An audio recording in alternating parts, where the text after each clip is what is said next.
ভারতের উত্তরপ্রদেশের অযোধ্যায় ঐতিহাসিক বাবরি মসজিদ ধ্বংসের ৩৩ বছর পর সেই একই দিনে ৬ ডিসেম্বর পশ্চিমবঙ্গের মুর্শিদাবাদ জেলার রেজিনগরে বাবরি মসজিদের আদলে একটি নতুন মসজিদের ভিত্তিপ্রস্তর স্থাপন করা হয়েছে।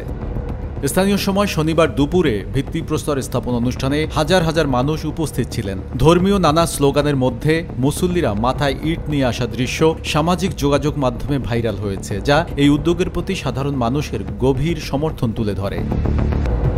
মুর্শিদাবাদ জেলার তৃণমূল থেকে বহিষ্কৃত বিধায়ক হুমায়ুন কবির রেজিনগরে বাবরি মসজিদ নির্মাণের ঘোষণা দেওয়ার সঙ্গে সঙ্গে একদিকে যেমন ব্যাপক সাড়া পান, অন্যদিকে পশ্চিমবঙ্গের রাজনীতিতে দেখা দেয় ব্যাপক উত্তেজনা। যদিও মুর্শিদাবাদে বাবরি মসজিদ গড়া নিয়ে কলকাতা হাইকোর্টে দায়ের করা মামলায় ডিভিশন বেঞ্চ কোনো হস্তক্ষেপ না করায় ভিত্তিপ্রস্তর স্থাপনে এখন কোনো আইনি বাধা নেই।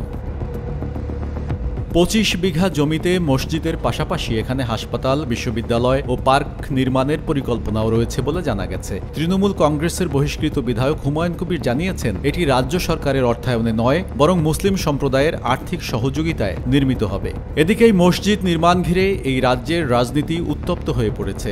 বিজেপি বলেছে, হুমায়ুন কবির মসজিদ নির্মাণের নামে রাজনৈতিক উত্তেজনা সৃষ্টি করছে। তৃণমূল বলছে, সংখ্যালঘুদের আবেগ নিয়ে ছিনিমিনি খেলছে হুমায়ুন কবির। ইসলাম তারা মসজিদ বানাবেন, হিন্দুরা মন্দির বানাবে, খ্রিস্ট ধর্ম যারা মানেন তারা গির্জা চার্চ বানাবেন, এতে আপত্তি নেই, কিন্তু নামকরণে আপত্তি আছে। এর আগে রাজ্যের আইনশৃঙ্খলা পরিস্থিতি শান্ত রাখতে গভর্নর সিভি আনন্দ বোস বিধায়ক হুমায়ুন কবিরকে গ্রেফতারের নির্দেশও দিয়েছিলেন, কিন্তু তাতে দমে যাননি হুমায়ুন কবির। নয়ন মুরাদ, আয়না টেলিভিশন।